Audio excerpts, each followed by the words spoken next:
காலையிலே நம்ம சூப்பரா நம்ம தளபதியோட அது எனர்ஜெட்டிக்கான சாங்கை போட்டுட்டு அப்படியே டே வந்து ஸ்டார்ட் பண்ணியாச்சு. நம்ம ஆர்வக்குள்ள ஹஸ்பண்ட் என்ன பண்ணாருன்னா, பிரெட் இருக்கிறது தெரியாம திருப்பியும் வந்து பிரெட்டை வாங்கிட்டு வந்துட்டாங்க. சரி, நேத்தும் பிரெட் தான், அதை வந்து சாண்ட்விச் மாதிரி பண்ணியிருந்தோம். இன்னைக்கு வந்து பிரெட்டை வந்து பிரெட் ஆம்லேட் மாதிரி பண்ணிட்டு குழந்தைங்களுக்கு அப்படியே கட் பண்ணி கொடுத்தோன்னா சாப்பிட்டுப்பாங்க. அவங்களுக்கும் கொடுத்துட்டு நாங்கள் எல்லாருமே சாப்பிட்டுட்டோம்.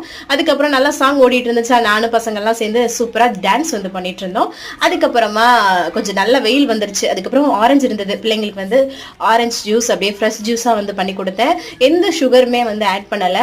மதியம் லஞ்சுக்கு என்னடா பண்ணுறது அப்படின்னு யோசிக்கும் போது நல்லா ஹீட் வேற இருந்ததா, சரி நம்ம தயிர் சாதம் நமக்கு பிடிச்ச மாதிரி கடலப்பருப்பு வரமிளகாலாம் போட்டு நல்லா தாளிச்சுட்டு அது கூட ஊறுகாய் வச்சு சூப்பராக வந்து சாப்பிட்டாச்சு. அதுக்கப்புறம் ஹஸ்பண்ட் வந்து பட்டர்ஸ்காட்ச் ஐஸ்கிரீம் வந்து ஆர்டர் பண்ணியிருந்தாங்க, அதையும் சாப்பிட்டுட்டு அதுக்கப்புறமா அம்மாச்சி மதியத்துக்கு மேலே தான் வந்து கடைக்கு போயிருந்தாங்க. சிக்கன் வந்து வாங்கிட்டு வந்திருந்தாங்க. உருளைக்கிழங்குலாம் போட்டு அப்படியே சூப்பராக குழம்பு வச்சு நைட்டு டின்னருக்கு வந்து அப்படியே தான் முடித்தோம். பிடிச்சிருந்தா லைக் அண்ட் சப்ஸ்கிரைப் பண்ணிக்கோங்க. பாய்.